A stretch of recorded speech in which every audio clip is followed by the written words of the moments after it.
الحمد لله نحمده ونستعينه ونستغفره ونعوذ بالله من شرور أنفسنا ومن سيئات أعمالنا من يهده الله فلا مضل له ومن يضلل فلا هادي له أشهد أن لا إله إلا الله وحده لا شريك له وأشهد أن محمدا عبده ورسوله صلى الله عليه وسلم يا أيها الذين آمنوا اتقوا الله حق تقاته ولا تموتن إلا وأنتم مسلمون يا أيها الناس اتقوا ربكم الذي خلقكم من نفس واحدة وخلق منها زوجها وبث منهما رجالا كثيرا ونساء واتقوا الله الذي تساءلون به والأرحام إن الله كان عليكم رقيبا يا أيها الذين آمنوا اتقوا الله وقولوا قولا سديدا يصلح لكم أعمالكم ويغفر لكم ذنوبكم ومن يطع الله ورسوله فقد فاز فوزا عظيما أما بعد فإن أصدق الحديث كتاب الله وخير الهدي هدي محمد وشر الأمور محدثاتها وكل محدثة بدعة وكل بدعة ضلالة وكل ضلالة في النار. Assalamu alaikum wa rahmatullahi wa barakatuh. Ọ̀rọ̀ tí a máa gbé yẹ̀wò lénìí, a sọ̀rọ̀ nípa causes of earthquake eléyìí tí ń ṣẹlẹ̀ ní Syria àti ní country eléyìí kejì tí ó ti ṣẹlẹ̀ yìí. Ẹni tó bá current dáadáa náà yóò rí ọ̀pọ̀lọpọ̀ àwọn ìṣẹ̀lẹ̀ yẹn tí gbogbo ilé ń wó, ẹ̀rí àwọn èèyàn kú eléyìí tó pọ̀ gan. Admin ẹ̀dá kan rán mi létí country kejì tí kíní yẹn ti ṣẹlẹ̀ náà. So àwọn èèyàn kú gan nínú àwọn níwèé ìròyìn, àwọn newscaster, àwọn publicize ẹ̀ nínú kan ní kíní country kejì yẹn náà tí kíní yẹn ti ṣẹlẹ̀ yẹn náà yàtọ̀ sí Syria. Àwọn sọ fún wa nínú news pé about 1,600 Syria àti Turkey ní Turkey ní pé about 1,600 ṣá ní òǹkàyé àwọn èèyàn tí ó kú nínú ìṣẹ̀lẹ̀ náà àmọ́ ti Syria, ṣùgbọ́n tó bẹ́ẹ̀ jù bẹ́ẹ̀ lọ àwọn nǹkan yìí tí ń ṣẹlẹ̀. Eléyìí kọ́ ni àkọ́kọ́ tí ó kọ́kọ́ ṣẹlẹ̀, eléyìí kọ́ lẹ́lẹ́ẹ̀kejì, kódà eléyìí kọ́ lẹ́lẹ́ẹ̀karùn-ún tí ń ṣẹlẹ̀ ní àgbáyé, ẹ̀rí. Ṣùgbọ́n tó wà ńbẹ̀ ni pé àwọn èèyàn tí ń kú táwọn nǹkan yìí bá ṣẹlẹ̀, àwọn èèyàn ní ń kú, kì í ṣe ẹranko nìkan, ó ti yé, kì í ṣe ẹran, kódà bó tiẹ̀ wá jẹ́ ẹran gan, ẹ̀mí ni nǹkan tó nípọn, nǹkan tó ní agbára ni. Kí ni máa wá ń fà á tí fi ń ṣẹlẹ̀, kí ni máa ń bí tí fi ń ṣẹlẹ̀, kí wá lọ́nà àbáyọ? Eléyìí tí ò le. Bí gbogbo èèyàn bá ṣe ń ronú, mùsùlùmí gbọ́dọ̀ ronú yàtọ̀. Ìròrí mùsùlùmí ò gbọ́dọ̀ kọjá ohun tí ọba rẹ̀ sọ. Báwùjọ bá ṣe bàjẹ́ tó, báyé bá ṣe lè dàrú tó, mùsùlùmí ò gbọ́dọ̀ bá wọn wọ́kọ́ àánú látara àánú ọ̀rọ̀ àbí àánú èròǹgbà tíyàn ó rò lẹ́mìí tíyàn ó fi sọnù gẹ́gẹ́ bí nǹkan tá a lá list àánú mọ́. Àpèjúwe tí ó jìnnà òun ní Nàìjíríà lápèjúwe. Ẹ wo bí nǹkan ṣe rí ń bẹ̀, ẹ̀rí tí ìlú le nípa pé owó wa ó di nǹkan tó scarce, ó di nǹkan tí àwọn èèyàn tó gbé rìbá wọnú ẹ̀, tí wọ́n tún ń ta owó wa fún owó wa, ẹ̀rí wọ́n ń ta náírà Nàìjíríà fi gba náírà ní nọ́ọ̀tì, àtúgbé rìbá wọnú wàhálà. Bó ṣe wá wà yìí náà, mùsùlùmí ò gbọdọ̀ lọ kó sí nǹkan tí ó ba ìmánì rẹ̀ jẹ́ ń bẹ̀, tó lè mú sórí ibú ń bẹ̀ níbi ọ̀rọ̀. Òun náà ni kí ni o, kí yẹn máa sọ̀rọ̀ síjọba, kí yẹn máa sọ̀rọ̀ sáwọn olórí ìlú ní pé àsìkò Buhari yìí ìkíní kan igbá kan nǹkan kan. Nínú nǹkan tí ń ṣẹlẹ̀ yìí ní ìsìn, ẹlòmíì ti sórí ibú lọ bí ilẹ̀ bí ẹni látara pé wọ́n ń gbé olórí ìlú ṣépè. Àwọn kan ti ń gbé president ṣépè, àwọn kan ń gbé governor state ṣépè. Gbogbo eléyìí ìwọ mùsùlùmí ò gbọdọ̀ bá wọn participate ń bẹ̀. Ìwọ mọ àwọn rules and regulations eléyìí tí ó guide ìwọ. Bẹ́ẹ̀ náà ni àwọn èyí tí ń ṣẹlẹ̀ láyé eléyìí tá à ń rí káàkiri. Gbogbo ohun tí ń bẹ nínú ilẹ̀ wọn ṣeré ń bẹ o, gbogbo ohun tí ń bẹ nínú sánmà náà sì ṣeré ń bẹ. Omi ń bẹ ń sánmà, àwọn òkè ńláńlá ẹ̀rìmọ̀ ń bẹ ń sánmà, omi gbóná ń bẹ ń bẹ, ice block ń bẹ ń bẹ, àwọn ẹja ń bẹ ń bẹ, iná ń bẹ ń bẹ, ara ń bẹ ń bẹ, gbogbo nǹkan ń bẹ ń bẹ, ìkan kì í bẹ. Ẹ̀rí nígbà tí yẹn ní ìkan kí sẹ́sẹ̀ ràgbó mẹ́wàá kúnnú sánmà tó jẹ́ kí ni o àwọn ọmọ ogun Allah tààlà fi bẹ̀. Ìsì ń bẹ nínú ilẹ̀ náà, ṣùgbọ́n gẹ́gẹ́ bí ẹ̀kọ́ ayé, ìmọ̀ ayé, bí ìmọ̀ sáyẹ́ǹsì eléyìí tá à ń kọ́, àápọ̀ fi ń ṣègbìyànjú ní àṣẹ Allah àti mẹ́ńbẹ́ ọ̀rẹ́dì. Ohun tá Allah bá wá ní ó yé kó wọ̀n sí wa náà ní ó yé wa mọ́. Ẹ já lọ sínú àwọn ní sáyẹ́ǹsì ká lọ wo ìròrí tiwọn pẹ̀lú ọ̀rọ̀ ẹ̀sìn. À ń sọ eléyìí fún wa kí wọ́n tó bá ń gbọ́ wa náà lè fi lè differentiate láàrin ìmọ̀ ìròrí ọmọ ànábì Ádámà àti kíní o àti bí àṣẹ Allah àti ṣètò. Ká wá gbé wọnú ẹ̀sìn ń pé tọ̀ bí nǹkan bá ṣẹlẹ̀ tá a bá lọ wájú tá a bá lo ẹ̀yìn bó ló yẹ ká padà sínú scripture wa. Ká tó wá lọ sínú scripture wa, ẹ já lọ sínú sáyẹ́ǹsì. Kí ni àwọn causes, àwọn nǹkan tí máa ń kọ̀ sí earthquake ni? Àwọn ní sáyẹ́ǹsì àwọn sọ pé tọ̀ wọ́n ní kíní kan tí wọ́n ń pè ní tectonic plate ni. This tectonic plate yìí is below the earth. So tectonic plate yẹn ó wà ní under earth surface, abẹ́ ilẹ̀ lòun wà ní títí ẹ̀. So you know constantly lòun fi ń move gbogbo ìgbà ní kíní tectonic plate yẹn òun move lábẹ́ ilẹ̀ ní títí ẹ̀ lòun ṣeré ń bẹ̀. Ọwọ́ ní but when this plate sleeps, tí kíní tó tẹ́ sí abẹ́ ìdí ilẹ̀ yẹn tó bá fi lè sún àbó ó dábàá arúgbá kan rẹ̀ tó bá fi lè sún lọ síbi pé tọ̀ bí alẹ̀ ó ti ní fault, tí nǹkan kan bá ti ṣẹlẹ̀ lábẹ́ ẹbẹ̀, tí nǹkan kan bá ti dàrú ń bẹ̀ ẹ̀rí ó máa release energy and the ground will shake. Tí tectonic plate yẹn bá ti ṣe kí ni o tó bá ti ròpọ̀ mọ́, tó bá fi lè sleep lórí nǹkan kan, ẹ̀mọ̀ kó máa ń rìn kiri, máa ń yé kiri, that is nǹkan tó gbélẹ̀ dúró ní aspect ibẹ̀ yẹn. Àwọn ṣe findings pé kíní kan bẹ tó tẹ́ sábẹ́ ilẹ̀ báyìí tó gbélẹ̀ dúró, ìmọ̀ wa ń rò, ìmọ̀ ń yí lọ, ìmọ̀ ń yí bọ̀. Tó bá fi lè wá yí débì kan tíbẹ̀ yẹn bá fi lè ní fault, ẹ̀rí side ibẹ̀ yẹn máa shake. Ilẹ̀ gẹ́gẹ́ bá a ti ṣe mọ̀ ní pé Allah tẹ́ ilẹ̀ sórí omi ni. Àwọn sáyẹ́ǹsì wá bìlífù pé kíní kan ló gbélẹ̀ dúró, nǹkan tó gbélẹ̀ dúró yẹn tí lópin ìgbà tí ń bá ń function dáadáa, tí ń bá ń yí dáadáa, àwọn nǹkan tó ń rotate lábẹ́ rẹ̀ yẹn tí tó bá fi lè lọ yí kan bì kan tó wọ́n ti ní fault,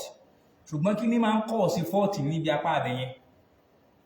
tó máa wá múlẹ̀ ṣéèkì, wọn ò fi yẹn sí. Ṣùgbọ́n nǹkan bìlífù pé tọ̀ tí tectonic plate bá fi lè wá lọ move lọ síbi nǹkan tó wọ́n ti ní fault already, ilẹ̀ máa ṣéèkì. So bílẹ̀ bá ti wá ṣéèkì, àìmọye nǹkan ni ó fara gbá o. Láàfin já mọ̀ pé inú èyí tó bẹ́sìn mu ni pé gbogbo àwọn òkè ńláńlá tá à ń rí nì, àwọn àpáta ńláńlá, àwọn òkè àrìmọ̀, àwọn mountain Everest, àwọn Solomon mountain, gbogbo àwọn mountain káàkiri tá a mọ̀ láyé tí wọ́n tóbi gan, àtàwọn tí wọ́n tóbi, àtàwọn tí ń bẹ nílùú wa, tí ń bẹ nílùú Ṣakí, tí ń bẹ nílùú Ìbàdàn, tí ń bẹ nílẹ̀ Haúsá, àwọn Zuma Rock ẹ̀rí lọ́nà Kaduna Road, àtàwọn bẹ́ẹ̀ bẹ́ẹ̀ lọ. Gbogbo àwọn ilé wọ̀nyí ń kọ́ gbogbo òkè ńláńlá. Àwa mọ̀ pé ń kọ́ àgbà gẹ́gẹ́ bí ẹ̀kọ́ ẹ̀sìn ní pé kí ni o Allah fi ṣọ́ọ̀kì ilẹ̀ ni. Ó sọ gbogbo ẹ̀ kalẹ̀ sórí ilẹ̀ kó fi dilẹ̀ mú. Níjọ́ táyé ò bá parẹ́, tí gbogbo nǹkan máa capsize, gbogbo àwọn òkè ńláńlá yìí wọ́n á kọ́ blow náà. Tá bá ti wá bẹ̀rẹ̀ sí ní blow tí ò sí nǹkan tó dilẹ̀ mú mọ́, omi tí ń bẹ nínú ilẹ̀ ó sun jáde, ilẹ̀ á tẹ̀rì, omi ó jáde, omi sánmà náà yóò sọ̀kalẹ̀, omi á pàdé omi ẹ̀rí, gbogbo ẹ̀ á wá jáàmù papọ̀ mọ́ra wọn. Tó bá ti wá jáàmù papọ̀ mọ́ra wọn, ẹni ẹlẹ́mọ̀ fáàbù, ibo la fẹ́ ságbà, ibo la fẹ́ sá lọ, àá ti máa bẹ́ ń sánmà, ilẹ̀ kò ní ṣe padà wá mọ́, láfi ní káà náà bẹ̀rẹ̀ sí ní máa tẹ́ni wa ṣe.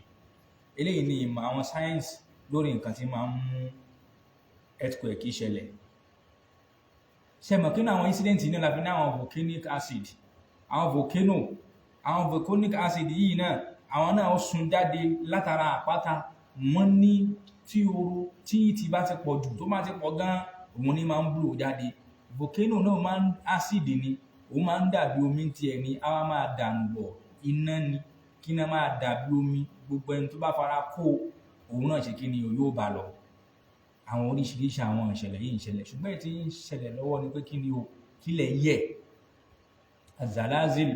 kílẹ̀ yẹ̀ nìyẹn làwọn scientists wá sọ pé tọ̀ bí ilẹ̀ ẹbẹ̀ yẹn bá ti shake nígbà tí tectonic plate tó wà below earth surface ni tó ń constantly tó move, tó bá fi lè wá slip lọ síbi tó ti wà faulty ẹ̀rí yóò release energy, tó bá fi lè wá release energy yẹn bá ti wá nípọn ilẹ̀ máa mì. Bílẹ̀ ẹ bá ti mì, gbogbo nǹkan tí bá ń bẹ ń pọ́ṣọ̀ yẹn awo. Ẹ wá wo èèyàn tó wá kú ní Syria àti ní Turkey of recent. Ọmọ kan hàngì sókè, ó hàngì sókè. Ọmọ tó hàngì sókè yìí ní wọ́n sunkún pé bàbá ẹ̀, bàbá tí ń bẹ ń sàlẹ̀, bàbá ò ní òògùn mọ́, ní wọ́n sọ fọ́mọ ẹ̀ pé kọ́mọ ẹ̀ máa sọ kẹ́límọ́tù ṣàhádà, pé kọ́mọ ẹ̀ máa ṣe ṣàhádà. Ọmọ kékeré, ọmọ ń kú lójú bàbá ẹ̀, ọmọ ń kú lójú àwọn òbí tó bí. Ó hàngì débi pé kò sí nǹkan tó fẹ́ sọ mọ́, ìwọ́n ń pe bàbá ẹ̀, bàbá ẹ̀ wá ní kó máa wí kẹ́límọ̀, kó má pe òun mọ́, kẹ́límọ̀ ni kó máa sọ. Bàbá ti gba ká mú pọ́mọ̀ ó máa kú síbẹ̀. Fídíò kan tí mo rí, bàbá kan lọ ra súwìtì ń sunkún, ó lóun ò tí ì jẹun látàárọ̀, òun wá lọ ra súwìtì fọmọ pé tọ̀ kọ́mọ òun pé kó lá súwìtì kó tiẹ̀ kó rẹ́rìn sóhun kínú òun dùn, ẹbí òun wọ́mọ òun jáde kó tiẹ̀ rẹ́rìn sóhun kó rẹ́rìn. Tí tóun bá fọmọ òun ní bisikíìtì tóun bá fún súwìtì yìí máa rẹ́rìn. Ẹ̀rí ó fẹ́ wo ẹ̀rín ọmọ ẹ̀, ilé ti wó bo ọmọ mọ́lẹ̀, èèyàn kú, obìnrin kú, ọkùnrin kú, wọ́n ṣe obìnrin kan, ọmọ tiẹ̀ ń bẹ lẹ́yìn ẹ̀, ọmọ rẹ̀ fi ọwọ́ lọ́ ọlọ́run, ọmọ yẹn fi ọwọ́ lọ́ ọlọ́run báyìí ni, bí kí ọmọ wà lẹ́yìn ẹ̀ kí ìyá gbọ́mọ pọ̀ sẹ́yìn kan máa sáré lọ, ilé wúrù wọn mọ́lẹ̀, àtọmọ àti wọn ń bẹ́ńbẹ̀ tí léwu pa wọn. Ilé yìí já mọ̀ pé àwọn nǹkan yìí nǹkan tó dangerous ni, tó já sí pé tó bá ṣẹlẹ̀ kì í ṣe ẹ̀mí ẹranko ní máa ń lọ, kì í sì ṣe pé kì í sábà máa ń mú nǹkan dání, í máa ń mú nǹkan lọ́wọ́, í máa ń mẹ́mí lọ́wọ́, eléyìí tó pọ̀ gan. Ẹ̀mọ̀ ìyá mi, kí wá ní àwọn causes tí máa ń fà á? Eléyìí ni a fẹ́ sọ fún wa ń sìn. Àwọn scientists sọ fún wa pé tọ̀ wọ́n ní àwọn nǹkan tí máa sábà kọ̀ sí ẹ̀ ń lọ bí mẹ́wàá, bí àwọn tectonic earthquake, àwọn volcanic earthquake, àwọn magnitude, àwọn collapse earthquake, àwọn explosive, àwọn surface waves àti body waves, ìrántí ẹ̀yà kan tó kù mọ́. So àwọn nǹkan yìí náà tó ní ẹjọ́ nínú, ó ní ẹjọ́ rẹpẹtẹ nínú tí yóò máa rò lọ gẹ́gẹ́ bí ìmọ̀ sáyẹ́ǹsì nìyẹn. Ìmọ̀ sáyẹ́ǹsì lélẹ̀, ṣùgbọ́n nínú Islam, nínú ẹ̀sìn, eléyìí tí ó wà nínú ẹ̀sìn ní kí ni òun ní kẹjá lọ. A ti fojú agbọ́nrin àwọn elédè míì wò, ẹ̀rí ẹjá wa lọ sí tinú ẹ̀sìn tó ju gbogbo ìmọ̀ ayé lọ. Aláàjá mọ̀ pé àwọn ìlú kan ń bẹ, aláàṣẹ àpèjúwe ìlú fún wa. Bismillahirrahmanirrahim. Daraballahu masalan qaryah. Aláàṣẹ ìlú kan lápèjúwe. Ayé tẹ́lẹ̀tẹ́lẹ̀ ní tá a bá ń ṣe bó ti jẹ́ ká ṣe, inú ìkẹ́ inú ìfọ̀kànbalẹ̀ láà máa bẹ. Ìlú náà ẹ̀rí ya'tiha rizquha ragadan min kulli makan. Àrísìkí òjò ń rọ̀ ní rọ̀rùn, òòrùn ràn peacefully, irúgbìn ń wù, gbogbo nǹkan ń dá rọrùn. Ìlú táwọn tí wọn ò tiẹ̀ wú irúgbìn gan àwọn náà ń jẹ rọrùn. Ẹ̀rí nígbà tó ọmọ èèyàn délé ayé tán tá a bẹ̀rẹ̀ sí ní gbádùn tán, fakafarati bi an'umillah. Àwọn aráàlú náà bá ṣe kèfèrí sí ìkẹ́ Allah, aṣàìmoore sí ìkẹ́ Allah. Àwọn èèyàn bẹ̀rẹ̀ sí ní fi ọpẹ́ Allah fẹ́ fóòṣà, wọ́n ń gbé zàká, wọn yẹn zàká mọ́, wọn ṣàánú mọ́, wọ́n lọ ń fọpẹ́ fún sàárè ṣéwù, wọ́n lọ ń tọrọ àlùbáríkà ń sàárè ṣéwù, kálukú lọ ń bọ òòṣà. Ó di pé tọ̀ ìdílé yín òòṣà kan bẹ́ ń lé yín tẹ́ ẹ̀ bọ́ mọ́ ẹ padà síbẹ̀ kẹ́ lọ́ọ́ bọ́ tẹ́ ẹ bá bọ́ ọ̀nà á ṣí fún ẹ. Kálukú wá gbé ìmọ̀nà, wọ́n gbé ìkẹ́, wọ́n gbé ìwárànṣe, wọ́n gbé àánú pé tọ́ gbogbo àwọn nǹkan wọ̀nyí aláàánú máa ń búyàn. Ẹlòmíì gbé tiẹ̀ fún òòṣà, ẹlòmíì gbé tiẹ̀ fún sàárè, ẹlòmíì gbé tiẹ̀ fáwọn àjẹ́, àwọn àfáà ní ń bá yín ṣẹ̀bẹ̀ àgbà, ẹlòmíì gbé tiẹ̀ fáwọn èmèrè, ẹlẹ́gbẹ́ ọmọ lòun. Ọ̀pọ̀lọpọ̀ àwọn obìnrin láwọn ọdẹ ẹlẹ́gbẹ́ ọmọ làwọn, àwọn fẹ́ ṣe sàárà ẹgbẹ́. Gbogbo àwọn ìran ẹbọ yìí àgbákò kan nìyẹn náà, section kan ni.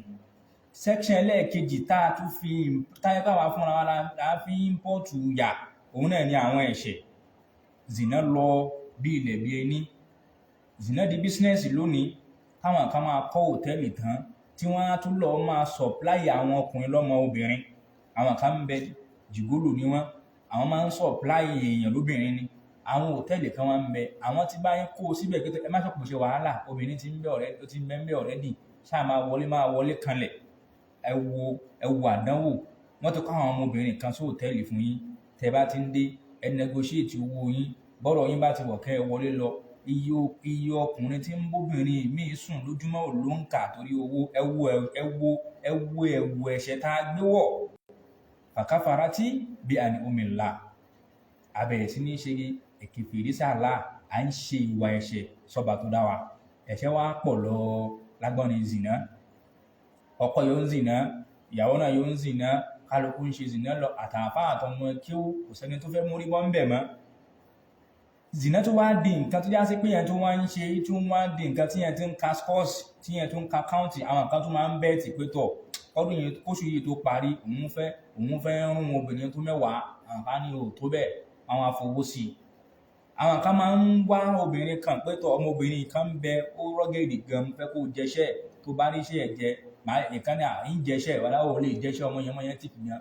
Àwọn kan ń bẹ tí wọn àwọn fẹ́ rún owó síbẹ̀. Àwọn kan máa ń bọ́jẹ̀tì owó ni pé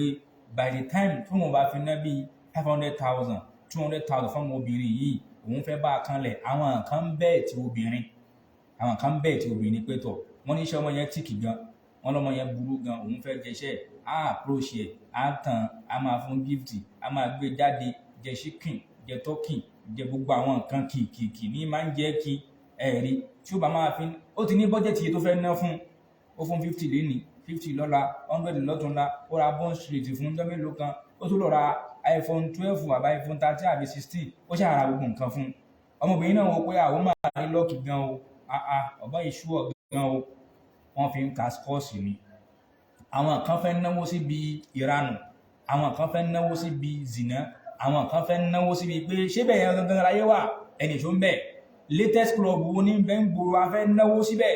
Àwọn kan ń fi pósí, wọ́n náà kan máa ń fi pósí gbé, wọ́n máa ń fi pósí kó ọtí wọlé. Àlèmí lè mú ọtí 200,000 yóò sì máa dà sọ́run ọwọ́ àgbo rẹ̀, a máa waste ẹ̀ dànù. Àwọn kan bẹ̀ bẹ́ẹ̀. Gbogbo àwọn eléyìí ìran ẹ̀ṣẹ̀ ń gbogbo ẹ̀, ẹ̀ṣẹ̀ ní gbogbo ẹ̀. Gbogbo eléyìí náà ń kọ́, a fi ń kọ́ ọ̀sẹ̀ àdánwò fúnra wa aláàní. Nígbà tẹ́ ṣe ìgbẹ́rù borí sí ìkẹ́ àlá ń kọ́ ẹ̀rí làdá àbá ṣe kí ni o, àlá bá sọ agbádá àyàkálẹ̀, ó sọ àyàkálẹ̀ fún wa ẹ̀rí. Ọkàn ò balẹ̀ mọ́ àti bẹ̀rù, ọkàn ò balẹ̀ mọ́. Ọkọ ò trust ìyàwó, ìyàwó ò trust ọkọ. Bọ́kọ àti ìyàwó bá sùn lórí bẹ́ẹ̀dì lálẹ́, bí ìyàwó bá fi lè jí lóru tó kọ̀ jí láago 3 tó dìde, ọkọ àti ìrànjú,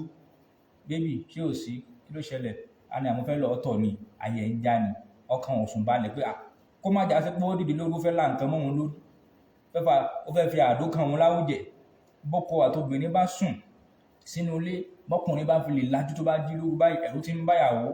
ń gbé yẹsà ìbọ̀lẹ̀ ṣé kò sí máa ìdí àṣẹ kò sí, òun fẹ́ lọ ọ̀tọ̀ ni òkè tí ó fi tọ̀tán kò ní sùn padà mọ́. Ọkàn obìnrin náà ò balẹ̀, bàbá ń wo ọmọ kọ̀rọ̀kọ̀rọ̀, ọmọ náà ń wò ìyá rẹ̀ kọ̀rọ̀kọ̀rọ̀ pé tọ̀ àwọn títẹ̀ máa ń jẹun wéwéwé lẹ́jọ́ mẹ́ta yìí, wọ́n yẹ kí wọ́n ti lọ́ọ́ gbàjẹ́, wọ́n kọ́ wá ń fòun dájọ́. Àwa ń bẹnu wàhálà, à ń bẹnu òfò, à ń bẹnu ìdààmú, kò sẹ́ni tọkàn rẹ̀ balẹ̀ mọ́. Àfọwọ́fà wa ni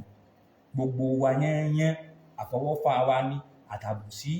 àti kápurọ́ mọ́ọ̀yàn tápọ̀lọpọ̀ ẹlòmíì mú ní bísínẹ́sì lónìí, àti ká mọ̀ òótọ́ ọ̀rọ̀ ká sì máa dáwọ́ bò ó, ká máa gbé irọ́ lékè lórí òótọ́. Gbogbo eléyà àdánwò, ẹ̀ṣẹ̀ yẹn ti wá pọ̀ jù ẹ̀rí. làwọn àdánwò wa fi ń sálámà sí wa lẹ́ẹ̀kọ̀ọ̀kan. Ẹ̀ṣẹ̀ wa ló pọ̀ o, ẹbọ wa ti pọ̀ jù, ẹbọ àfẹnusọ, àfọkànsá, àwòníwà àti gbogbo ọ̀nà tá à ń gbà ṣẹ̀. Wọ́n béèrè lọ́wọ́ àwọn àfẹ́sìn káyọ̀tì lọ lórí ẹ̀ tí lọ́nà wá sì pọ̀ díẹ̀. Wọ́n béèrè lọ́wọ́ àwọn àfẹ́sìn nípa pé ẹ̀yin ṣéèkù wa kí nìkan tẹ́ ẹ fẹ́ sọ fún wa nípa earthquake tí ń ṣẹlẹ̀, tílẹ̀ ń mì, tílẹ̀ bá ti mì gírì gbogbo nǹkan bẹ̀rẹ̀ sí ní máa capsize bí ọkọ̀, kí la fẹ́ ṣe sí? Tíra pọ̀ o, kódà tíra ṣéèkì Mukbil kan ń bẹ, mo ṣí àtìrà yẹn láìpẹ́ ẹ̀rí kíní kan zalazil nìkan kan wáyé lórúkọ tíra náà, ìrántí ó ṣe bẹ̀rẹ̀ mọ́. Àwọn kọ lórí ẹ̀, wọ́n tún wá kọ lórí àwọn atheist ni àbí kí lẹ́yìn pé wọ́n ṣe atheist àbí atheist, àwọn tí máa ń believe pé kò sí ní ti ń jẹ́ Allah kò sí ti ń jẹ́ pé Allah kan ń gbàdúrà níbì kan, nǹkan tó bá ṣe tó bá bọ́ sí perfection rẹ ni, èyí tí ò bá bọ́ sí inability rẹ ni. Àwọn kan bẹ́ẹ̀ wọ́n kọ tírà yẹn lórí àwọn méjèèjì. So a nílò àwọn àdánwò àwọn èèyàn bẹ́ẹ̀ lára. Àwọn ẹlẹ́bọ Súfí ń bẹ, ẹlẹ́bọ oníbídíà ń bẹ, ẹlẹ́ṣẹ̀ ọlọ́tí ológogoro náà ń bẹ, gbogbo ẹ̀ ti pọ̀ jù. Bẹ́ṣẹ̀ yìí ṣe ń pọ̀ sí, àdánwò ń kọ́, àdánwò fi ń sọ̀kalẹ̀ bí òjò. Wọ́n á bèèrè lọ Sheikh Ibn Baz, má lọ wọnú Majmu' Fatawa wọn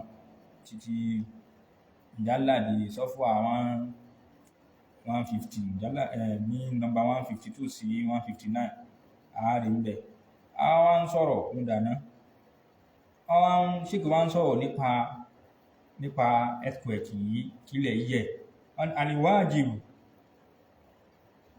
inda zalazil وغيرها من الآيات والكسوف والرياح الشديدة والفيضانات البدار بالتوبة إلى الله سبحانه والضراعة إلى الله وسؤاله العافية والإكثار من ذكره واستغفاره. Wọ́n ní ohun tó jẹ́ ọ̀ranyàn eléyìí tí a lè ṣe níbi kílẹ̀ yẹ̀, èyí tí ń ṣọ̀ranyàn fún wa, òun náà ni àwọn nǹkan tí a máa ń ṣe bí ìgbà tó jò bá rọ̀, bí ìgbà atẹ́gùn tó ní agbára bá bẹ̀rẹ̀ sí ní fẹ́, tíjì bá ń jà gidi gan ẹ̀rí, àti gbogbo àwọn nǹkan wọ̀nyí ń kọ́ tí bá ń ṣẹlẹ̀, àti atẹ́gùn tó ní agbára. Ohun tó yẹ ká ṣe tó jẹ́ ọ̀ranyàn fún wa ní kí ni o? Al-bidaru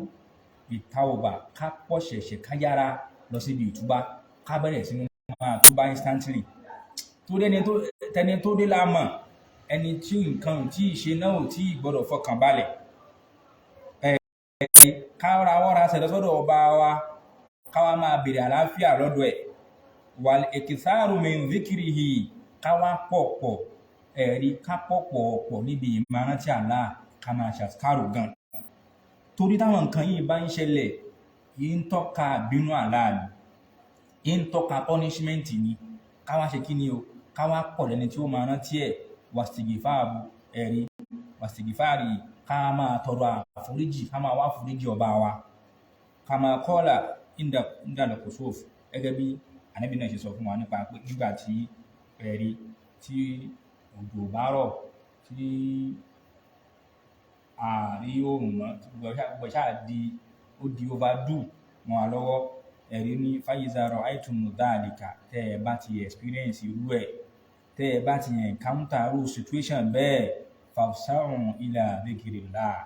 ẹ̀rí ẹ bẹ̀rẹ̀ sí ní máa ṣe kí ni o? Ìrántí Allah. Wa du'a'ihi, kẹ́ ẹ máa ṣàdúrà, kẹ́ ẹ máa pe Allah. Wastighfari, kẹ́ ẹ máa tọrọ àforíjì lọ́wọ́ rẹ̀. Eléyìí ni àsọlẹ̀ iṣẹ́ tí Allah rán sí wa. Tọ́ nínú àwọn àfáà wa míì tí wọ́n sọ̀rọ̀ yìí, Sheikh Ruslan, Sheikh Keulere, nínú wọ́n ṣe lecture yìí ní lẹ́yìn ìṣáì nínú ọjọ́ 17 oṣù Rọ́jàbù ní 1444 ẹ̀rí ni wọ́n ṣe lecture yìí lẹ́yìn ìṣáì ní mọ́ṣáláṣí wọn. Nígbà tí wọ́n béèrè nípa ìbéèrè lọ́wọ́ àwọn náà ní az-zalazil allati yubtali Allahu biha ibadahu. Wọ́n ní earthquake tẹ́rí ni Allah fi ń ṣe àdánwò fáwọn ẹrú rẹ̀ ní o. Faqad takunu ibtilahan liqawmin, wọ́n ń jẹ́ àdánwò fáwọn ọ̀dọ́ kan, wa uqubatan li akhirin, yìí sì ń jẹ́ ìjìyà ń jẹ́ punishment fáwọn tí wọ́n dé gbẹ̀yìn àwọn míì. Àwọn tí wọ́n ti bá a lọ Allah ṣe kí ni o, ó fi ṣèdánwò fún wọn, àdánwò tí wọ́n ní ọ̀nà tá Allah kádàrá pé wọ́n gbà lọ wọn. Ẹ̀ ń bá wa kú sórí àkídà dáadáa tó kú sórí ìsìláàmù rí yóò lọ rí kẹ́ yóò kúkú ṣẹ̀yídí lórí ẹ̀. Ẹni tó bá já sí pé òun ti tiẹ̀ ẹlẹ́bọ náà ní tẹ́lẹ̀, alágbàkó bídíà náà ní tẹ́lẹ̀, tó tún wá kú nínú position yẹn kò lè rí kẹ́ òkú kúkú ṣẹ̀yídí o, yín lọ ń bá dèpèlé ìyà. Ẹ̀mí ò ní kú lára ẹ̀ dáadáa, wàláhì ẹ̀mí ò ní kú ní ara ẹ̀ dáadáa. Nínú Majmu' Fatawa Sheikh Sọ́lé Sheikh Abdulaziz Ibn Baz bákan náà, àwọn náà tún sọ ń bẹ̀, wọ́n ní gbogbo ohun tí ń ṣẹlẹ̀ yìí tẹ́yìn rí earthquake tá a rí yìí, wọ́n ní kullun bi asabi shiriki wal ma'asi, gbogbo ẹ̀ ojú ọ̀rọ̀ ni, òun yìí ti pọ̀ jù ní, kíní kan lágbára jù ní, kíní yìí ò jẹ́ kó ti stop ní, ilẹ̀ mì ní, volcano ní, earthquake ní, gbogbo ẹ̀ bi sababi shiriki wal ma'asi, okùnfà ẹbọ ní ń fà á o, ẹbọ ní ń bí àti àwọn ẹ̀ṣẹ̀. Ẹja jìnnà sẹ́ṣẹ̀, ẹja reduce kúrò ní ibẹ̀. Eléyìí jẹ́ bó ṣe jẹ́ ní agbọ́nrin ìbẹ̀yẹn. Tọ́ kí ni wọ́n ń pè ní ẹgbẹ́ nínú Islam? Eléyìí ni ọ̀rọ̀ ẹlẹ́ẹ̀kejì tí Allah tún fẹ́ sọ. Kò le, ó simple gan. Ẹgbẹ́ àti ipò ẹgbẹ́ kì í ṣe àkọ́kọ́, kódà kì í ṣe ẹlẹ́ẹ̀kẹdọ́sìn tá a ti ń sọ̀rọ̀ ẹgbẹ́ fún wọn lélẹ́yìí. Ọ̀rọ̀ ẹgbẹ́ ò le. Ọba tó dá wa subhanahu wa ta'ala ń sọ fún wọn náà Qur'an bismillahir-rahmanir-rahim. Allah ni wala takunu minal mushrikin innal ladhina farraqu dinahum wa kanu shi'an kullu hizbin bima ladayhim farihun. Áyà yẹn ò dàrú. Kódà kì í ṣe Kìrìsìtẹ́nì, kì í ṣe Yẹhudi, kì í ṣe Nasara, kì í ṣe òun làlá ń bá wí o. Gbogbo tá a láǹ sọ ń bẹ̀ ni àwọn ìyapa, àwọn fíríkọ̀. Ṣé bá aláàmù sọ́nbò míì pé kí ni o, ànábì ò gbọdọ̀ sínú àwọn tí wọ́n yapa ẹ̀sìn wọn. Aláàtí wọ́n ń sọ mẹ́ pé kí ni wala takunu minal mushrikin, ẹlẹ́bọ làláàpá àwọn ẹlẹ́gbẹ́. Ẹni tó bá ti yapa tiẹ̀ sọ́tọ̀, tó ṣe ẹgbẹ́ tiẹ̀ lọ́tọ̀, tó náà ṣe tó ní ètò ọ̀tọ̀ lòun wà lófin ọ̀tọ̀. Àwọn alámìírù, àwọn alámìírá, àwọn oní constitution, àwọn olófin, gbogbo àwọn ẹgbẹ́ nọ́sfàtì, kọ̀ríbù, gbogbo tí ń bá ti ń jẹ́rìn ẹgbẹ́ tẹ́ ẹ bá ti yára yín sọ́tọ̀, aláàtúfà náà bí pé ó gbọdọ̀ jẹ́ kan lára àwọn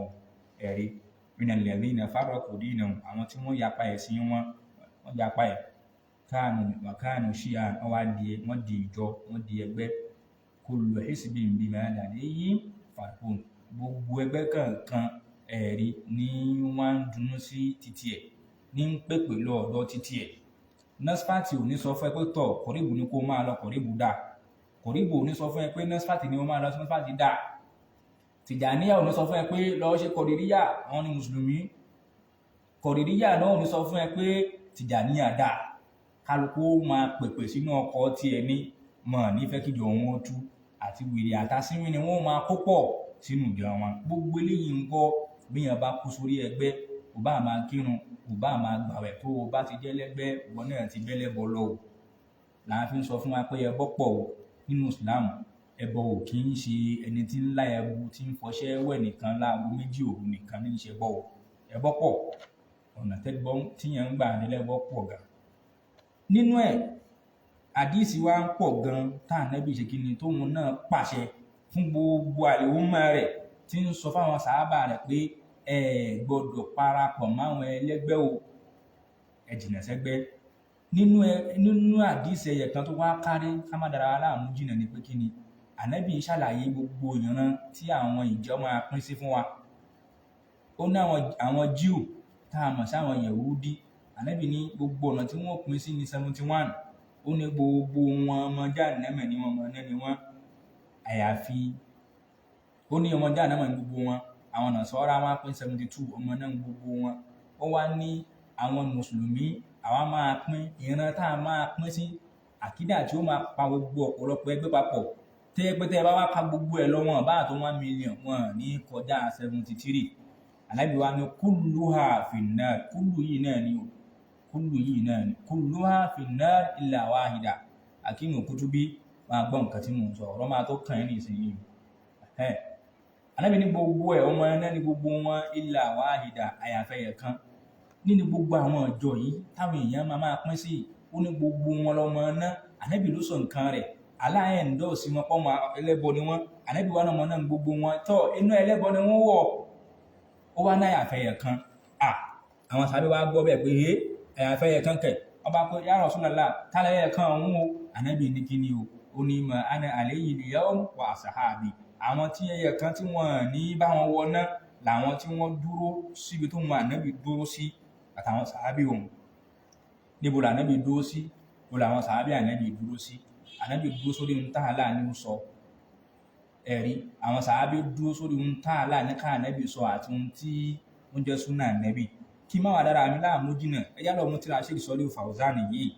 òun ni ká lò. Ẹ̀rí ẹgbẹ́ dídálẹ̀ nínú ẹ̀sìn ẹbọ ni o. Tó bá pè ń bídíà ẹbọ náà ló pé o. Àdádálẹ̀ ẹbọ ni. Wàkàdálíkà nẹ́jìsì lè mùftẹ̀rí bá a ṣe máa san ẹ̀san pàtàlá ń ṣàlàyé ìjìyà tí mi fáwọn tí bá ń kánjú lẹ́rí inú Quran chapter 7 Quran 7 verse 152 ẹni ẹ̀lẹ́ wò ń bẹ̀ fún ara yín nígbẹ̀yìn àyà yẹn wàkàdálíkà nẹ́jìsì lè mùftẹ̀rí bá a ṣe máa sẹ̀san àwọn tí ń dá nǹkan lẹ̀ sínú ẹ̀sìn náà nìyẹn. Ẹ̀san kí ni? Ẹ̀san pé kí ni ọmọ náà ni wọ́n, ẹni yẹpẹrẹ ni wọ́n, ẹni àbùkù ni wọ́n. Ló fi jáde pé ní bídíà kò sí àpọ́nlé fún ní bídíà o. Tó bá fi lè gbà pé ní bídíà lè yàn àbí yàn ṣe bídíà kò sí respect fún o. Tó dáa sọ pé kí ni o ẹni yẹpẹrẹ ni wọ́n, òun yẹpẹrẹ wọn. Kí ni máa ń wá bí gbogbo eléyìí? Òdodo ni máa ń bì náà. Bídíà ẹbọ ẹgbẹ́ bídíà ni ẹgbẹ́ ẹbọ ni ó lẹ́rìí náà Kùránì ó lẹ́rìí náà àdìsí Ànábì ní tá ń kà fún wa. Lórí àdìsí tí mo wá kà yìí ní Sheikh Sọ́lí Fawzan àfáàgbà wọ́n ṣe ń bẹ láyé àwọn náà kọ tírà yìí. Wọ́n pè ní Lum'atun anil firaqi dalla tọ́ ìjà lọ sínú tírà náà. Àdìsí làwọn náà wá mú tí ẹ bá lọ sí page 7 àdìsí làwọn náà wá mú ni wọ́n ń bá wa bá lọ. Wọ́n ní àdìsí yìí tá Ànábì sọ yìí tó ní kulluha fin nari illa millata wahida pé gbogbo àwọn ìpín táwọn èèyàn bá pín sí nínú ẹ̀sìn gbogbo wọn ìpín wọn ọmọ náà ni wọ́n o. Àyàfi àwọn ìjọ kan ṣoṣo péré ni wọ́n ní wọ náà o. Ìjọ tá Ànábì wá ń sọ bí ò wá túmọ̀ sí pé kẹ́ẹ̀pọ̀ èèyàn wúrú kan tí bá ń bẹ lórí súnà àtọ̀rọ̀ Allah yóò máa dúró jàmá. Ṣé kí ni qalu wa man hiya ya Rasulullah? Àwọn sábẹ́ wá bèèrè lọ́wọ́ Ànábì pé ta lẹni náà o, ta ni ẹni ìjọ náà tí ó wọ àlùjánnà tí òun ò ní bá náà lọ. Ànábì ní ma ana alayhi al-yawma wa ashabi. Àwọn tí wọ́n bá ń bẹ lórí ibi tó wọn Ànábì dúró sí lónìí àtàwọn sàábì òun. Ẹ̀rí àdìsí náà bẹ nínú Tirmidhi bákan náà tó ṣégi wá ń tẹ̀síwájú. Wọ́n wá ní fa akbara fi hadha al-hadith annahu la budda an yasula tafarruqu fi hadhihi al-umma wa huwa la yantiqu anil hawa la budda an yasula ma akbarahu bi. Wọ́n ní eléyìí já wa mọ̀ pé Ànábì ti fún wa ní rò nípa kí ni o kò sí tàbí ṣùgbọ́n ibi tí àwọn fírọ́kù àwọn ẹgbẹ́ inú ìjọ yìí ibi tí wọ́n wọ̀ bí yẹn bá dá ẹgbẹ́ lẹ́nu Islam ibi tí ó wọ̀ tí ó dé sí Ànábì ti fún wa ń rò pa rẹ̀. Ẹni tó wá sọ̀rọ̀ yìí fún wa la yantiqu anil hawa kì í ṣe ẹni tí máa ń sọ̀rọ̀ fẹ́ nú o. Gbogbo ẹgbẹ́ tẹ́ ẹ bá dálẹ̀ nínú Islam ibi tẹ́ ẹ máa wọ̀ Ànábì ti já mọ́. Tó bá wá ń wọ̀n ẹ́ kó o gbọ́ tó bá wọ̀n ẹ́ kó o má gbà tó o bá kú sórí pé òun ṣẹgbẹ́ Ànábì ti já mọ́ ibi tí abọ́dì rẹ jẹ́. Ṣé kí wá ní wàhálà tíra mò ń kà o wàhálà al-ikbaru minhu sallallahu alaihi wasallam ma'nahu an-nahyu an tafarruqi. Ìró tá Ànábì wá fún wa ní pé kí ni o òun ni pé ń kọ̀ fún wa kó ń bi máa fọ́n ká lọ da ẹgbẹ́ lẹ̀ wa ta'dhiru min tafarruqi. Èyí tí wọ́n ń ṣọ́ wa lára kó ń bi ìpín ká pín ká láwọn kan ẹgbẹ́ kan àwọn kan ẹgbẹ́ kan àwọn kan kìíní kan. Ẹ̀rí kí wá ní òfin náà kí ni ìkọ̀ náà kí ni avoidance náà kí ni guidance náà òun ni kulluha fin nari illa wahida. Ṣé kí náà bracket yẹ o wọ́n fi kúlù síbẹ̀ fún ẹ o ìwọ́n tẹ́ pé kúlù ní problem ẹ̀ ń gbèsè ayé tiẹ̀. Kulluha fin nari illa wahida gbogbo ẹgbẹ́ ni yóò wọná àyàfẹ́yẹ kan. Walamma su'ila anha sallallahu alaihi wasallam nígbà tó wá béèrè lọ́wọ́ Ànábì nípa ẹyẹ kan tí ò ní báná lọ ma hadha li wahid an-najiya ta ni ẹyẹ kan náà tí ò ní wọná Ànábì ní ma kana ala misli ma ana alayhi al-yawma wa ashabi, àwọn tó ṣe pé wọ́n ń bẹ lórí ibi tó mọ Ànábì àtàwọn sàábì òun dúró sí, àwọn ò ní báná lọ. Tálẹ́ni náà tó yí wọ́n ń ṣe kìtáàbù wa súnnà táwọn ó là tí wọn ò ní jọmọ náà, àwọn tí bá ń tẹ̀lé qala Allahu qala rasulu nìkan ni o. faman bakiya ala ma kana alayhi rasulu wa ashabuhu fa huwa min najiyyin minan nar, ẹni tó bá wá tán tó ṣẹ́kù lórí ibi táwọn Ànábì dúró sí, tó gba tító lórí ohun táwọn sàábì dúró sí, ẹ̀rí òun nìkan ni ó là ó. wa man ikhtalafa an dhalika, ẹnikẹ́ni tó bá fi lè wáyapa eléyìí tá a sọ yìí, fa innahu mutawa'idun bin-nar, ẹni tí àdéhùn náà ń bẹ lórí ẹ̀ ni o. ala asabi ba'di anil haqqi, lórí òǹdíwọ̀n nǹkan tí ó bá ṣe, lórí òǹdíwọ̀n nǹkan tí ó bá jìnà sí níbi òdodo. Ẹ máa wo ṣéèkù kẹ máa wọ pé òdodo ọ̀rọ̀ kò ní máa ń pé méjì kì í sì máa ń takora wọn. in kanat firqatuhu firqata kufri wa ridda fa innahu yakunu min hali nari al-khalidina fiha. ṣéèkì wá ní tó bá já sí pé ẹni yẹn ìyapa tó mú ìyapa títí kúfúrù ni, òun lọ pé ẹgbẹ́ tó láwọn kan máa sọ fún yín pé yẹn ṣé gbogbo ẹgbẹ́ ni kèfèrí ni, gbogbo ẹgbẹ́ kọ́ ni kèfèrí. àwọn àfáà o tí o bá ti kẹ́kọ̀ọ́ bí ti jẹ́ kó o kí o from reliable source fún ara rẹ náà ló máa sọnù níbi tó bá ti ń kàtírà. láàfin sọ fẹ́yìn tẹ́ láàfáà pẹ́ lọ láàfáà ẹ lọ kẹ́kọ̀ọ́. gbogbo àwọn ẹlẹ́gbàá àǹkó tí wọ́n ń kọ́mẹ́ǹtì òṣì kiri ẹ lọ kẹ́kọ̀ọ́ ni, kò tí ì kan wá sí lọ́rọ̀ yín, ẹ̀ tí ì ní instrument ẹ̀. àwọn tá à ń sọ̀rọ̀ yìí gẹ́sẹ̀ ìfúgán náà gan aníbáńdírì, tá a bá fẹ́ dé tá a bá come across nǹkan míì tó fẹ́ ju tiwa lọ, à á lọ bá àwọn àfáà wa ni, wọ́n á tún wá kọ́ wa lẹ́kọ̀ọ́. yẹn máa ń láàfáà, àfáà dẹ̀ máa kọ́ ẹ lẹ́kọ̀ọ́ pẹ̀lú evidence. àwọn àfáà tí wọn kì í kọ́ wa ń kéwú ẹjọ́ wẹ́wẹ́. àwọn olùmọ̀ wa sọ pé àbí a máa lọ síbi fátíwá, àwọn kan ló dá àwọn kan ní òdá, kò sí tó lè mú ń bẹ̀ ara. àwọn ò ń ṣe bẹ́ẹ̀, àwa ń kẹ́kọ̀ọ́ from reliable source. ẹ wá wo àfáà wa tá à ń kàtírà àwọn yìí náà o, àwọn ni wọ́n bracket kúlù fún wa lẹ́ẹ̀kan pé gbogbo ẹgbẹ́ o, wọ́n bá tún sọ fún wa pé wọ́n ní ẹni tó bá tún wá jẹ́ pé ẹgbẹ́ títí ẹ̀ ìyapa tó mú ìyapa títí ẹ̀ ẹgbẹ́ inú kúfúrú lòun kó sí àbókù ọmọ Islam, wọ́n ní òun tiẹ̀ ń kọ́ yẹ kú mú min hali nari khalidina fiha, yóò máa bẹnu náà lọ gbére ní iná gbére ló máa wọ̀. gbogbo àwọn bàbá yín Tìjàníyà, Kọ̀dìríyà, Ahmadiyya, Tẹ̀bìlìgíyà, gbogbo àwọn ẹgbẹ́ bẹ́ẹ̀ tí kálukú wọn bá lọ tí wọ́n tán sórí ẹ̀, àtàwọn tí tún bẹ́ẹ̀ lọ́wọ́ tó bá yẹ kó sórí ẹ̀, wọ́n bá iná gbére lọ ni o, wàláhì wọ́n bá náà lọ ni. àdìsá náà lè mú ń kà o, èmi kọ́ tínú bá ń bí ẹ lọ Mẹ̀dínà lọ sàárẹ̀ Ànábì kó ní kọ́sílẹ̀kùn fún ẹ kọ́bẹ̀ owó kú Ànábì jáde kó challenge ẹ. àbí wọn àwọn àfáà ẹ̀sìn lọ tó bá wọn kan yàn ò lè yé sí fún ẹ, àwọn àfáà ẹ̀ tí wọ́n kọ tírà lọ kó lọ fọ́gi mọ́ wọn lórí nígbà wáyé tí wọ́n fi lè sọ bẹ́ẹ̀. ọ̀rọ̀ wọn sì lẹ́rìí ní ti pàǹkà nǹkan tí ò lẹ́rìí. abẹ́rẹ́ nǹkan ṣéèkì wa ni wa in kanat firqatuhu lam tukhriju anil iman, ẹni máa wá já sí pé ẹgbẹ́ títí ẹ̀ òun kú òun Islam, òun kò yọkọ̀ òun imani, ẹ wo problem. ẹ̀yin lẹ fún wa ní kúlù àfìnnárì lẹ́ẹ̀kan ilà wáyé, àwọn àfáà sọ̀rọ̀ ọ̀rọ̀ fún ẹ, ó wá kù sí ẹ lọ́wọ́ bó ṣe fẹ́ mú o. ìgbìyànjú tí wọ́n nílé yìí o, wọ́n ní kí ni o, ẹni tí ẹgbẹ́ títí ẹ̀ tí ìpín tóun lọ pín sí tóun bá lọ́n tiẹ̀ ò bá jẹ́ pín tó lè mú kú òun Islam. lákín ṣùgbọ́n síbẹ̀síbẹ̀ ní alayhi wa'idun shadid, ìlérí promise tó ní agbára ń bẹ lórí tiẹ̀ náà. àwa ń wo promise yẹn, ààrẹ reference promise yẹn. promise tá a rí ni pé gbogbo ẹgbẹ́ inú náà ni wọ́n lọ, ọmọ náà gbogbo wọn, Ànábì ló sọ bẹ́ẹ̀ o. èwo tó wá ní èyí tẹ́ tó wá yọ ọ́ lẹ̀ ní ìsìn, reference fún èyí tí wọ́n yọ ọ́ lẹ̀ yẹn. ẹ wá wọ àwọn àfáà kí máa wo àwọn àfáà òdodo abẹ́rẹ́, wọ́n máa ní wala yanju min azali wa'id illa ta'ifatun wahida. ẹ wà fáwa ọba wo bí kò sẹ́ni tó máa là níbi iná tí ò ní wọ náà yẹn, àyàfẹ́ nìkan ṣoṣo pé ni ò ní jẹ́ ọmọ náà yẹn. àwọn wo ni kí ni o, àwọn ni wáhìlì min salasi wa sabuin, àwọn ẹyẹ kan nínú àwọn 73 tá a máa pín sí yẹn nìkan ni wọn ní jẹ́ ọmọ náà o. wa hiya firqatun najiyah, àwọn ni firqatun najiyah o, àwọn firqatun najiyah nìkan ni wọn ní wọ náà. àwọn ṣéèkì dẹ̀ sọ fún wa pé béèyàn bá fi lè wá wọnú náà ní gbére ní iná yẹn, wọ́n sọ yẹn lókè. ọba ní ẹni tẹ́gbẹ́ ti tiẹ̀ ọ̀ tó ń bá lọ pín jà tó ń bá lọ pín sí ò bá jẹ́ nǹkan tí ó gbé jáde àdéhùn ń bẹ lórí ẹ̀ ọba ní wo kò tẹ̀sẹ̀ ní tó máa là ń bẹ̀ ohun tó bá fi lè mú yàn tẹ́ bá ní èèyàn ò ní là ń bi náà yẹn definitely kò lè jáde kó ń bẹ̀ mọ́nù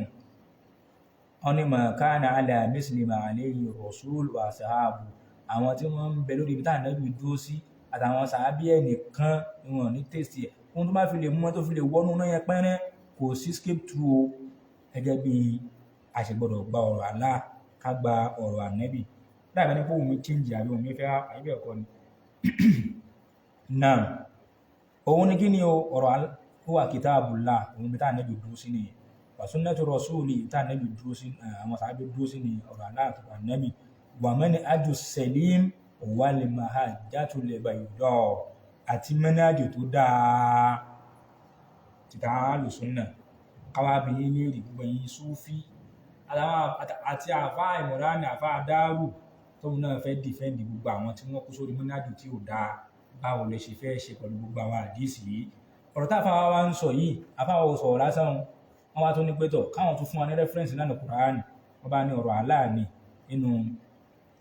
Suratul Tawbah bismillahir rahim tálà ní was-sabiquna al-awwaluna minal muhajirina wal ansar àwọn tí wọ́n ti ṣáájú ní àwọn tí wọ́n bá Ànábì ṣe hijira àwọn tí wọ́n ń ṣàǹṣìfà Ànábì wal-ladhina taba'uhum bi ihsan àti àwọn tí wọ́n wá tẹ̀lé wọn tí wọ́n fọ́lọ̀ ojú ọ̀nà wọn pẹ̀lú dáadáa ẹ̀rí àwọn eléyìí aláàní radiyallahu anhum Allah àti yọ́nú sí wọn wa radu anhu àwọn náà yọ́nú sí Allah gbogbo ẹni àwọn sàábé ti jẹ lọ àwọn tí wọ́n tẹ̀lé wọn náà ti jẹ lọ gbogbo ẹni tóun náà bá tó wá ń practice ojú ọ̀nà wọn òun náà ṣe kí ni òun náà yóò là ẹ kí n tún àfáwà òfin lè sínú tíra ò ìmú fẹ́ fi sí fún ara mi o ẹ kí n tún evidence kan wá ọ̀rọ̀ sàábé kan ní ọ̀rọ̀ Abdullahi ibn Mas'ud ní kí n tún support ọ̀rọ̀ tó Sheikh Sọ́lí Fawzan tí wọ́n sọ àbísọ̀wọ́lá Abdullahi ibn Mas'ud sọ yìí pé nínú ó wà nù Bagawi ibi iṣẹ́ lóko sún ní Bagawi ẹ̀rí mbẹ́ Abdullahi Mas'ud sọ yìí pé ó ní man kana mustanna ẹnikẹ́ni tó bá ń wá súnnà tó fẹ́ ṣe ẹ̀rí falyastanna bima qadimat kó lọ́ọ́ ṣe súnnà àwọn tí wọ́n ti ṣáájú tí wọ́n ti kú tó ti kú ní ẹni tó ti kú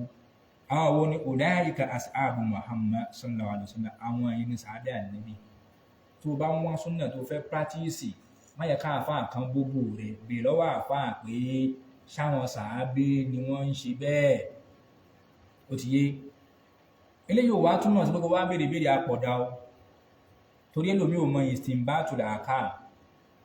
ahkam tẹ́lòmí ò mọ̀ yìí máa ń jẹ́ kí nǹkan dàrú mọ́ ẹlòmí lójú á wá béèrè tó kù díẹ̀ káàtó ẹlòmí lè béèrè lọ́wọ́ yín nìsín ń tẹ́lòmí tí ọ̀nà ẹlòmí dìde èèyàn kan ṣẹbọ àbóṣe bídíà lápèjú orúkọ ẹ wá ń jẹ́ Latif Abdul-Latif ẹ wá ní Abdul-Latif tó di bídíà yé oníbídíà bá ní ẹlòmí àbẹ lọ́wọ́ yẹn pé lọ́wọ́ fún wọn láti ìsà Ànábì tó ní Abdul-Latif oníbídíà ni a ní kẹlọ máa àdìsí wá tó ní Abdul-Latif mú ṣé wọ́n ń píríǹtì àdìsí ní kọ́mpínì kan tí wọ́n ń kọ́ ń bẹ̀ ẹ̀rí Abdullahi Mas'ud ní kánú kí yàrá ààrẹ ìlúhùnmá àwọn eléyìí ni ẹni tí fi ń gbé olórí ìlúhùnmá wà bá rọ̀ àkùrú bá àwọn tọkọ̀ wọn dà lónìí abẹ́rẹ́ nǹkan wà mọ́ka àyínímá àwọn tí wọ́n gbàgbọ́ yé mọ̀ tí tọ́mù mọ̀dárù wà kọ́lá àkàkálùfà ẹ̀rí àwọn tí ìgbékọ́lọ́rùn wọn kí ni ò tó ní ẹ̀rí tó ṣe dédé tó báláǹsì fọ́ọ̀mù ìtàrà ọmọ láwọ̀ lóṣù bá ti nàbí àwọn ọ̀dọ́ kan ni wọ́n Allah specialize wọn pẹ̀lú máa bẹ̀ pẹ̀lú Ànábì wọ́n bá Ànábì ṣe àwọn eléyìí ni kó rọ̀ kọ́pì súnà wọn sallallahu alayhi wa sallam wa naqli dinihi ẹ̀rí fatashabbahu bi akhlaqihim wa taraikihim fahum kanu ala al-hadi al-mustaqim ẹ̀rí àwọn ẹ̀sìn wọn ìbádà wọn ẹni pé ìjìmáàmù sọ̀háàbà òun ni kí ni o àlàkọ̀tìmí òun náà ni kí ni òun ni ẹ̀rí òun ni ẹ̀sìn mo kàn mọ́rọ̀ yẹn wá kí n support ọ̀rọ̀ tí Sheikh Sọ́lí Fawzan eléyìí tí wọ́n sọ níbẹ̀ yẹn kó lè bá wọn ṣe pé ẹgbẹ́ ńkọ́ kì í ṣe nǹkan dáadáa nínú ẹ̀sìn torí èdè yìí ńkọ́ afáwọn sọ̀rọ̀ nípa àyà yìí wọ́n tún wá mú àyà yìí tún wá ń tu wọ́n ní falladhina taba'uhum bi ihsanin tá a là sọ yìí ńkọ́ fadalla hadha ala annahu matlubun min akhir hadhihi al-umma an yattabi'u manhaja as-sabiqina al-awwalina min al-muhajirina wal ansari alladhi huwa manhaju rasul wa ma jaa bihi rasul. Àwọn eléyìí ń tọ́ka fún wa pé kí ni o, eléyìí ni nǹkan tá à ń wá lọ́dọ̀ àwọn àlùmọ̀ tá à ń dé gbẹ̀yìn, ká tẹ̀lé ojú ọ̀nà àwọn tí wọ́n ti ṣáájú àwọn ẹni àkọ́kọ́ ní àwọn tí wọ́n bá ànábì ṣe híjírà, àwọn tí wọ́n ran ànábì lọ́wọ́, àwọn tí jẹ́ pé kí ni ojú ọ̀nà ànábì ní ojú ọ̀nà wọn. Wa amma man khalafa manhaja as-sabiqina al-awwalin, ẹnikẹ́ni tó bá fi lè wá dẹ̀gẹ́rẹ́sì kúrò lójú ọ̀nà àwọn tí wọ́n ṣáájú ní al-muhajirin al-ansar, àwọn tá a sọ ni, fa innahu yakunu mina ad-dallin, yóò máa bẹ́nu àwọn ẹni àánú ní o. Qala subhanahu wa ta'ala sọ pé wa man yuti'i Allaha wa rasulahu, ẹni tó bá ń tẹ̀lé Allah tó ń tẹ̀lé ojúṣe rẹ̀, ulaika ma'a allazina an'ama Allahu alayhim minan nabiyyina was-siddiqina wash-shuhada'i was-salihin, yóò máa bẹ nínú àwọn tá Allah máa kẹ́ nínú àwọn ànábì rẹ̀, àwọn olódodo rẹ̀, àtàwọn tí wọ́n kúkú ṣàhídì, àtàwọn ẹni rere. Wa husna ulaika rafiqa, ẹ̀rí eléyìí ni kí ni o, àwọn tó dá lẹ́ni tí yàn ń bá ṣe, àwọn eléyìí ló dá tí yàn ń bẹ́ ń sá fún wọn. Tó o bá fi lè dẹ̀gẹ̀rẹ̀ kú níbi táwọn sàábé ànábì ṣe ń bí ẹ̀sìn tí ẹ tànú o, wàláhì ò lè sínú ẹni ìkẹ́. Láàfin sọ fún wa pé ẹ jìnà sí bídíà o, nǹkan tí ò bá ti lépìlẹ̀ nínú ẹ̀sìn, ó kéré ó tóbi ni, má fojú dí o. Àwọn tí wọ́n sọ gbogbo ẹ̀ bídíà ní bídíà mùfásíkọ̀ táwọn náà ń ṣe olórí ibú ni wọ́n, ẹ jìnà sí wọn o. Zalika fadlun minallahi, eléyìí ni ọlá tààlà máa táwọn tó bá kú sójú ọ̀nà òjíṣẹ́ rẹ̀ àtànẹ́bì rẹ̀, ẹ̀rí wa kafa billahi alima. Ó tó fún yàn kí yàn mọ ilé. Tírà yìí ń kọ́ lórí fírọ́kù ni àfáà wa ṣe tírà yìí lé lórí. Eléyìí náà ṣe kí ni o, tó bá lọ wò owó púpọ̀, aláìkò pọ̀, gbogbo péjì ẹ̀ náà di péjì bí i 36 tàbí bí 37 lọ mọ́ ẹ̀. So bá lọ kà ń bẹ̀, wọ́n ẹ̀ṣẹ̀ wá mú àwọn fírọ́kù wá, àwọn ṣíà, mùtẹ́zílà, kọ̀dàríyà, jàmíyà, gbogbo wọn kó wá sínú tírà yìí. Wàá kà wáyó tí ó sùn ẹ̀. Eléyìí jẹ́ bó fi jẹ́ ń bẹ̀rẹ̀. Ó wá ń sọ jámọ̀ pé bíyàn bá fi lè wá jó ní bídíà tó jẹ́ ẹlẹ́gbẹ́, kò sí nǹkan tó rọ̀ rẹ́ já sí kọjá pé kí ni o, wọn náà bá ànù lọ ní wàláhì, ànù ní oníbídíà. Kí ní sì máa ń bí bídíà? Wàláhì dúdú ló máa ń bí. Ká wá ṣọ́ra fún yàn kó ń bẹ̀, kẹ́ ẹ wá fún yàn lórúkọ, aburú ni àwọn eléyìí ń kọ́, aburú ló jẹ́, wàláhì aburú ni. Ẹ̀yin wọ̀nyá mi nínú ẹ̀sìn, tá fi lè mọ̀ pé bídíà nínú ẹ̀sìn ń kọ́, gbogbo ohun tó bá jẹ́ nǹkan tí wọ́n dá sínú ẹ̀sìn, ẹbọ ni. Allah ń sọ fún wa ní Suratul A'raf, Quran chapter 7 verse 152 tí mo kóòtù fún nílẹ̀ kan. Allah ní innal ladhina ittakhadhu al-ijla, àwọn tí wọ́n kánjú ni, sayanaluhum ghadabun min rabbihim, wọ́n máa rí ìbínú látọ̀dọ̀ bá wọn, wa zilla fil hayati dunya, ìyẹpẹrẹ wọ́n máa bá wọn látàlẹ́ ayé ni. Gbogbo nǹkan bọ́rọ̀ gidi àti nǹkan mímọ́ wọn ní ìlú dùn wọn, ẹni ìyẹpẹrẹ náà máa jẹ́. Wa kadhalika najzil muftarin, bá a ṣe máa san ẹ̀san àwọn tí wọ́n ń dá nǹkan míì sínú ẹ̀sìn náà nínú ni. Ibn Waddah ó ní àwọn alùbídáyìn òun náà yà ń bá wí. Tọ́ gbogbo àwọn nǹkan tá a wá ń sọ yìí, àwọn onídùúdú kan wá ń bẹ ń tiwọn, àwọn nìyẹn oníbídíà ní kinní kan, bídíà lẹ́ni yẹn ṣe, ṣùgbọ́n àwọn sọ pé kèfèrí ni o. Tó o bá fi lè mú ẹ tó pẹ̀lú oníbídíà, o ti pè ní kèfèrí náà nu. Òun nírú àwọn kútúbí àǹkó, ẹ̀rí kútúbí bá mọ́rọ̀ ẹ̀sìn ló bá sọ pé tọ̀ ẹgbẹ́ nínú ìsìláàmù o, ń pé bídíà ni o, pé kí ni o, mọ́kúrídú àní súnnà, mọ́kúrídú mínà súnnà ni o. Pé kíyàn bá ṣẹgbẹ́ nínú ìsìláàmù pé bídíà ni, pé ó yọ̀yàn kó nínú súnnà ni. Lọ́dọ̀ títí ẹ̀ ní ìsìnyìí, ẹgbẹ́ ò yọ̀yàn kó nínú ìsìláàmù, inú súnnà ni ó yọ èèyàn kó. Lọ́dọ̀ kútúbí ní ìsìn, ọ̀tọ̀ ní súnnà, ọ̀tọ̀ ní ìsìláàmù. Àti òun láwà àti òun rọ̀súlù, kí ni wọ́n túmọ̀ fún wa? Ẹ sọ fún wa pé àti òun lá ìsìláàmù nìyẹn, àti òun rọ̀súlù àdí súnnà ànábì nù. Tó fi já sí pé bíyàn bá fi lè wá kú nínú súnnà ànábì náà, yóò máa jẹ́ mùsùlùmí. Tó wáyé fáwọn àfáà gidi tí wọ́n dúró déédéé, tí wọ́n jẹ́ tí ń ṣe alágàbàǹgebè olódùdú bíi titi ẹ̀ báyìí náà, àwọn tó kù rẹ̀ báyìí náà ni. Bá gba nǹkan tó sọ pé tọ̀ mukhrijun ani sunna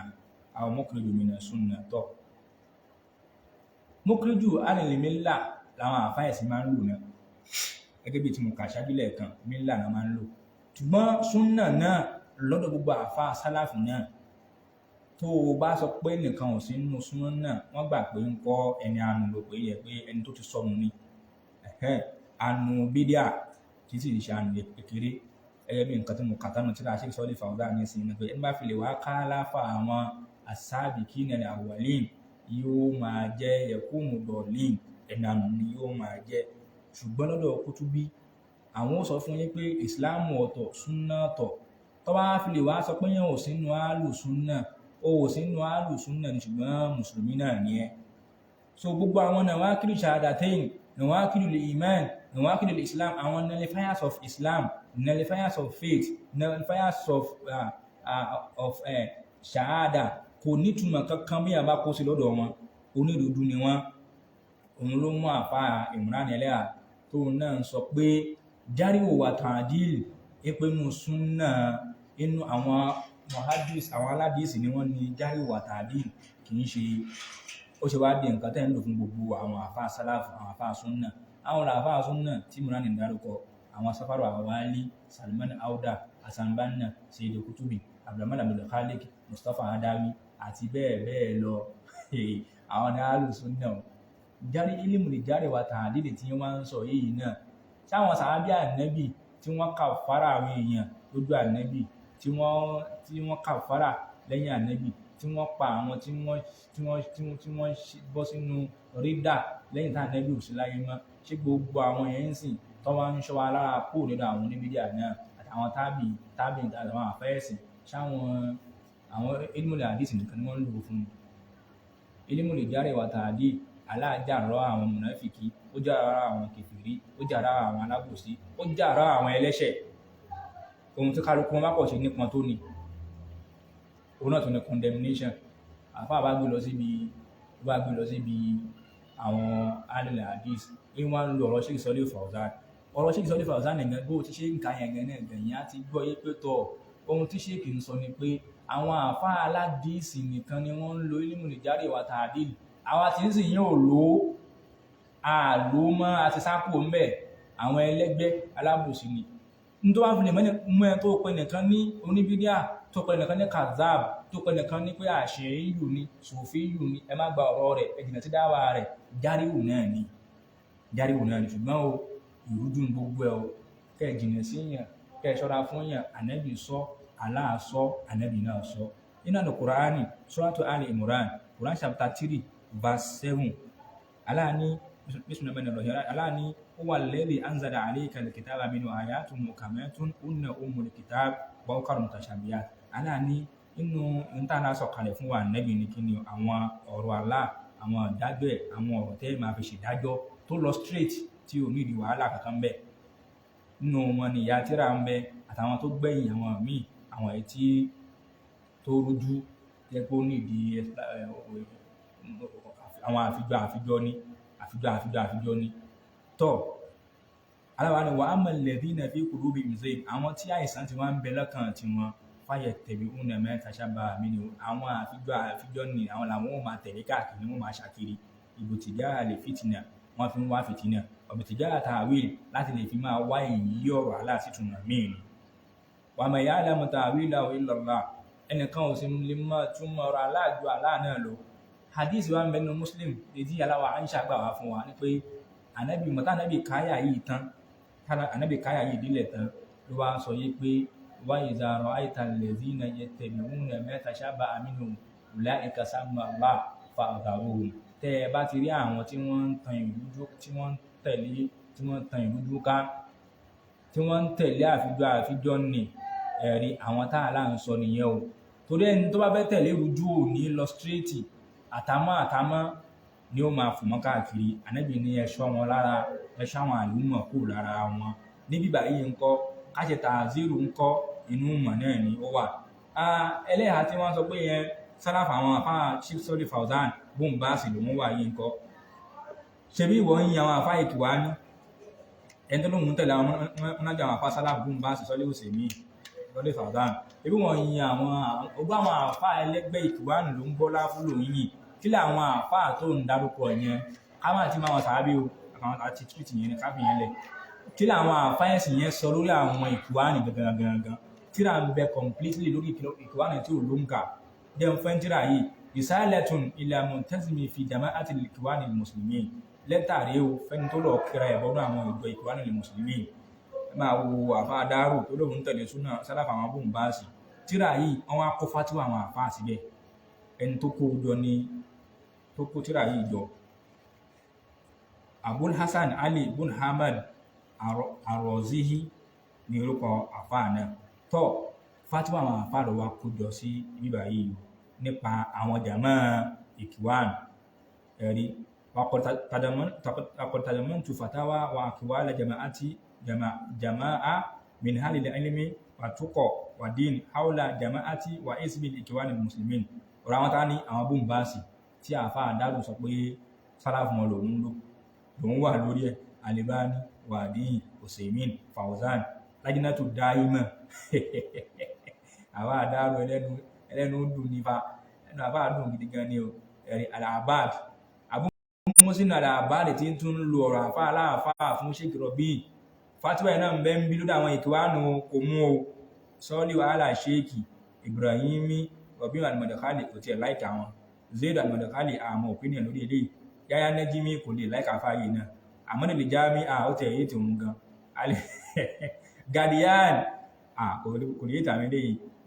Bakri Abu Zaid Ahmad al-Ansari Ahmad Shakir wàgéèrú àwọn afá pọ̀ gidi gan wọ́n wá kọ̀ǹpáìlì ọ̀rọ̀ àwọn àfa ẹ̀yà lẹ́yẹ kankan lórí kíni o lórí jama Ikhwan al-Muslimin bóńbáàsì rí ní ọkọ̀ mú ní ilé kàátàn tí láàfà yẹn náà sọ pé ó ní wa ma abima annaka aradta an ukbiraka min an fatawa ahli al-ilmi fi hizb al-Ikhwan al-Muslimin faqad asantu hatta takuna ala bayyinati min amrik walakin ta'taziruni فإني لا أستطيع أن أسوق لك جميع فتاوى أهل العلم في هذه الجماعة ولكن سأذكر لك أقوال الأئمة الأربعة ونوى مما قد علم علوا شأنه في الدين وإن شاء الله من بطو دين شاء الله أفا دي فوين ورين لقرب وروا أفا وأتنوري كواني أفا عليها ọ̀rọ̀ àwọn àfáà tó ní sálàfù wọn ló tẹ̀lé yìí ọ̀rọ̀ wọn opinion wọn rí lórí àwọn ìkíwáàní àwọn ẹlẹ́gbẹ́ tá ànábì ní aṣọ́ra fún ẹ̀rí wọ́n bèèrè lọ́wọ́ bóńbáàsì nínú kásẹ̀tì wọn nípa pé tọ̀ àfáà wa aláàṣẹ dáadáa fún yín o ṣé àwọn ìjọ tá ànábì ń sọ nì pé a máa pín sí 73 yẹn pé gbogbo wọn lọ́mọ náà àyàfẹ́yẹ kan nínú àdìsítẹ̀mọ̀ yẹn ṣé àríjàmá àtúntẹ̀bìlíìgì alàmà ìdá omi ṣẹ̀ríkìyàt ṣé àwọn jàmá tẹ̀bìlíìgì pẹ̀lú nǹkan tí ń bẹ lára wọn nínú ẹbọ àti àwọn bídíà àti jàmá Ikhwan al-Muslimin àtàwọn ohun tí ń bẹ lọ́dọ̀ wọn níbi ẹgbẹ́ àti àwọn nǹkan ẹ̀ṣẹ̀ àti ìmá jáde lórí aláṣẹ ṣé àwọn méjèèjì yìí náà bá ìjọ tí ó wọ̀ náà ṣé wọ́n bá a lọ ṣé kì bá ní tẹ́dẹ́kùlù fi isnatayni wasab'in ẹ̀rí àwọn ìjọ méjèèjì tẹ́ dárúkọ yẹn wọ́n bá ọmọ náà lọ wọ́n bá iná lọ wọ́n bá ìjọ tí ó wọ̀ náà lọ. ṣẹ́dá ní al-muradu bi qawli ṣẹ́rí èròǹgbà Nábì tó ní ummati ìjọ mi nì ay ummati al-ijaba ay istajabu lillahi wa adaru ittiba'ahum la àwọn ìjọ tá Nábì sọ ní àwọn ìjọ tí wọ́n là kó ní tí wọ́n tẹ̀lé Allah tí wọ́n tẹ̀lé Allah tí wọ́n kó níbi àwọn 73 yẹn ṣẹ́rí àwọn nìkan ni wọ́n máa là ń bẹ̀ ọ̀rọ̀ tí Sheikh Fawzan ìgbàgbọ́n bá ṣe sọ nìyẹn allati taba'ati wastaqamat ala dinihi àwọn tí wọ́n tẹ̀lé Ànábì tó dúró sórí ibi tá Ànábì dúró sí àwọn sàhábà Ànábì wa isnatani wa sab'una firqa fihimul kafiru wa fihimul asi wa fihim mubtadi'un ẹ̀rí aqsam fihim al-mubtadi'un aqsam àwọn kan bẹ́ẹ̀ nù wọn kèfèrí làwọn àmọ́ bẹ́ẹ̀ àwọn kan bẹ ẹlẹ́ṣẹ̀ ni àwọn ẹlẹ́ṣẹ̀ yẹn ń kọ́ òní kó sínú bídíà ni o ìdíwò ń bá sì gbọ́n ṣàlàyé bídíà èyí tẹ́ pé ní bídíà ńlá àti kékeré gan fún ara ẹ̀ àwọn kan bá bídíà lọ ọmọ kò bídíà náà kọ ẹlẹ́wọ̀ náà nìyẹn náà tọ́ ẹlẹ́yin pé níbèrè yẹn wá béèrè pé tọ̀ ohun tó ń fẹ́ béèrè ni pé yà ní àtàní ní fèrè kọ̀tàní ẹ̀sà sítẹ̀bìlìgì àti àwọn ìjọ Ikhwan min domini isnatayni wa sab'in ṣé wọ́n ń bẹ nínú àwọn méjèèjì nítorí nǹkan ọ̀fẹ́ mọ̀ tó mú nìyẹn tẹ̀bùlíìgì Ikhwan al-Muslimin ṣé kì ní náà min domini isnatayni wa sab'in wọ́n ń bẹ nínú àwọn ìjọ 72 tí wọ́n máa wọná ọmọ ẹ̀nẹ́ ni wọ́n. Àfá Ẹlẹ́hà sọ̀rọ̀ lórí bóńbáàsì ọ̀rọ̀ bóńbáàsì rèé o tó sọ pé sálàfù wọn ni wọ́n ń ṣe kì í ṣe 1990 tí 1990 yẹn àwọn ọmọ ibi tí yẹn ti wà o. Ó ti pọ̀ ju gbogbo tíra yẹn from A to Z lórí jẹmọ́ ìkìwánì ni màá kàn máa mú èyí tí wọ́n bá lè kà ń bẹ̀ tó lásìkò ti lọ. tọ́ min àkíwánì Sheikh Albani lélẹ́yìí nípa jẹmọ́ tẹ̀bílíìgì wọ́n bèèrè lọ́wọ́ àwọn náà pé tọ́ Sheikh Albani sọ pé laysa sawaban an yuqala innal ikhwana lil muslimin hum min ahli sunnah kì í ṣọ̀rọ̀ tó dáa kì í ṣe ọ̀rọ̀ gidi kẹ́ ẹ sọ pé àwọn jẹmọ́ ikhwana lil muslimin ń kọ́ pé onísúnnà ni wọ́n lihannahum yuharibuna sunnah àwọn ikhwani wọ́n ń gbógun ti súnnà ni o àfẹ́lẹ́hà ń gbógun tàwọn àfẹ́ẹ̀sì ni o ń gbógun ti súnnà ni o àwọn nǹkan tí ó sínú súnnà òun ní ń kó wá o ìbọn ló káwọn ìbádí wá síbi kọ́nfẹ́rẹ́nsì ẹlọ́wọ́nú lájínẹ́tù dáyìmọ̀ ìlìbọn wọn sílẹ̀ àlàmíyà títa àwọn sí gbòǹbàs àwọn Guardian àwọn àfífí àwọn àfáàlá látọ́ ti lọ́nà àwọn irú àwọn yẹn kò lè kọ̀ndẹ́mù àwọn yẹn kí ni fátíwá wọn lórí ìjọmọ́ ìbádí wọ́n ṣe fátádé pé ìyẹn ò gbọ́dọ̀ kírun lẹ́yìn wọn bí yàn bá kírun lẹ́yìn ìbádí ìyẹn ò ní ọ̀nà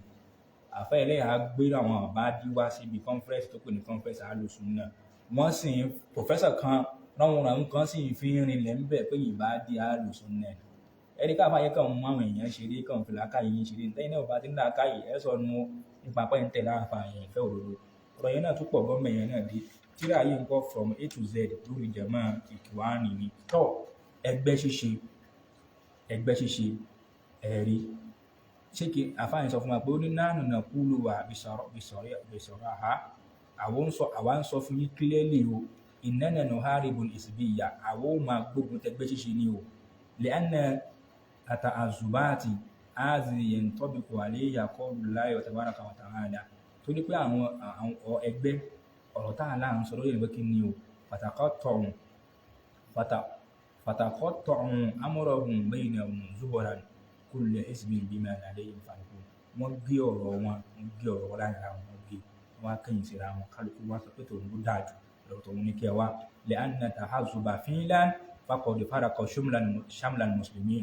gbogbo àwọn ẹgbẹ́ ni wọ́n ti pín ẹ̀sìn wọ́n ti pàwùjọ mùsùlùmí wàdà afáwọn alàmàhùn àléhìn náà dọ́àfí fàzádù dọ́àfán alàdọ́àfí wọ́n kàn dábúlẹ̀ sínú ẹ̀sìn wíkì ní lá ìsìbí yàtàfil islam kò sí ẹgbẹ́ nínú islam hunaka isbiyun wahid bin nasil quran ala inna isballahi humul muflihun ẹgbẹ́ tí ń bẹ nínú islam ní ẹgbẹ́ aláàníkan àwọn tí ń tẹ̀lé aláàní gbogbo tíra yìí dé fàmí tó zẹ́rì sáà ìbúsọ nìyẹn kálọ̀ wọ ọ̀rọ̀ Sheikh Abdullahi Gariyan lọ́tọ̀ wọ́n ní nígbà tí wọ́n bí lọ́wọ́ àfáwà nípa àná sí àwọn onímọ̀ àti fáwọn nípa ẹ̀rọ ẹlẹ́gbẹ́ Sheikh ní ó ní ó wà anna dina Allahi wahid ẹ̀sìn aláìyẹ kan ní wà laysa muta'addidan kì í ṣe kò lóǹkà wà bina'an ala dhalika àti mímọ lórí ẹ̀rí yajibu an yakuna an-nasu jama'atan wahida òun kéèyàn ṣe kéèyàn jẹ́ ẹgbẹ́ yẹ kan wa lahadha yaqulu jalla wa ala kálẹ̀ bá àjẹyẹ kan ṣo péré ni aláàfin sọ fún wa pé wa'tasimu bihablillahi jami'an wa la tafarraqu ọ̀pọ̀ aláàníkẹ́ ìdìmú ẹ má yapa ẹ má pín o gbogbo àwọn ẹni yìí nǹkan